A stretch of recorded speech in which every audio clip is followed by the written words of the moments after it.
Hey guys, Happy New Year 2015. Wanted to start the year off with a really cool lock I found. It's called a VELO lock.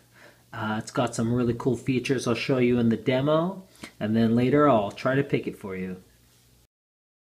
Alright, so the first thing you're going to notice about this lock is that it has two cylinders, one on the left and one on the right. And they're two 5-pin cylinders, and they have two keys that operate them, and they are different keys. Let me show you the keys now. Get a close up here. You can see their original keys, VELO, brass padlock. And it looks like there's a year on the keys here, 1979. So this is quite an old lock. And here's the other set. You can do a quick comparison. You can see the bitting is different. So, you know, one key would be for, let's say, yourself, and then the other key would be for somebody else, a partner, a friend, family member, whatever, and you'd both have to be present to operate the lock. And this has a design, like a key control design, where you cannot stick the wrong key in the wrong side because of the warding. Let me show you here. If you notice this warding here, it's on the opposite side on the other cylinder. The groove, you know, the groove has to line up. So if we have both keys inserted, then we can operate the lock. But if we only have one, it does not do anything. So unlike that old Yale bicentric padlock, you cannot just pick one or turn one cylinder and then turn the other. They have to be turned at the same time, just like that. And the shackle is completely removable. It comes out. If this lock looks familiar to you, it's probably because it has the exact same body style as that Vachette padlock, right? Like those old brass Vachette padlocks.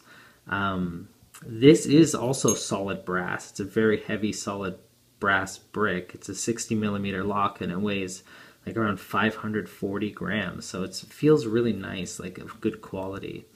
The locking bar is like a Vachette's as well.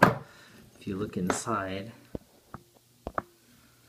let's see if I can show you this. If you look inside, it's not a ball bearing or anything like that. It's that, you know, it's that convex and concave locking bar design, and you can see it on both sides there. So yeah, you cannot shim this lock open. So it's not a ball bearing, but still, it's very secure. And yeah, so you're going to notice that picking this lock is a bit tricky because of the position of the two cylinders, but I'll still try to do it for you in the next section. Alright, let me get my picks, I'll be right back.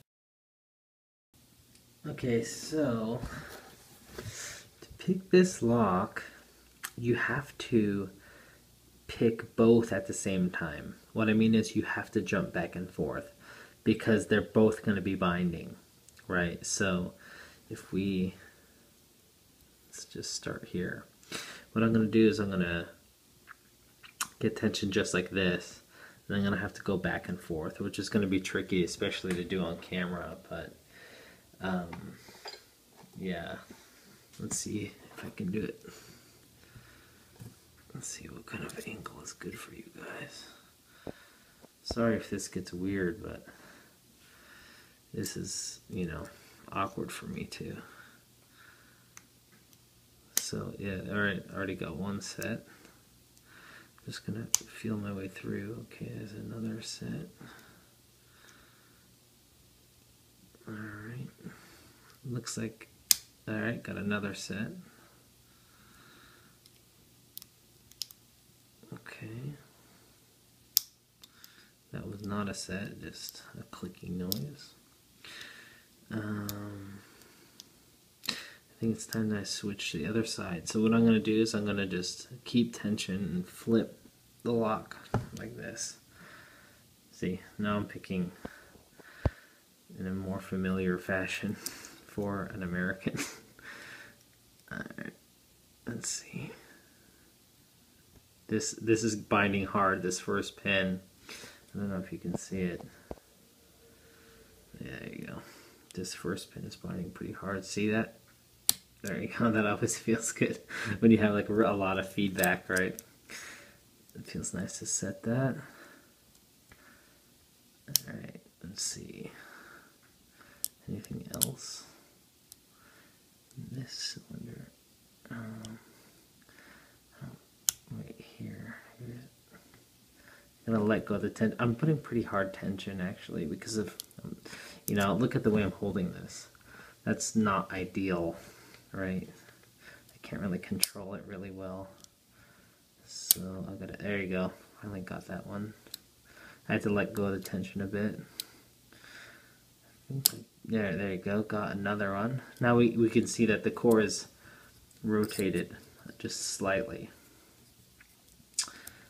Okay. And okay. Let's see. I might have to jump back, but actually, I think I'm gonna switch to a different pick because this one's a little bit short. I'm gonna go for this long one. Reach back there. See if there you go. Got it. See, sometimes you gotta switch picks, you guys. Don't just get stuck with one pick. But I was able to reach back there, really high setting one, and I have now picked the lock 180 degrees. Shackle comes undone, and we've got it picked. So yeah, you know, in this setting, I'm able to pick the lock, right? In this setting, because I'm able to, you know, push my hand and do this or like blah blah blah. But if you're in a setting where this is like really locked on tight to a chain or a gate or something like that, you're not going to be able to flip it back and forth, you know, very easily. That'd be really tough. I think this would be really awkward to pick in a real life setting, especially, you know, if it was it didn't allow for any rotation.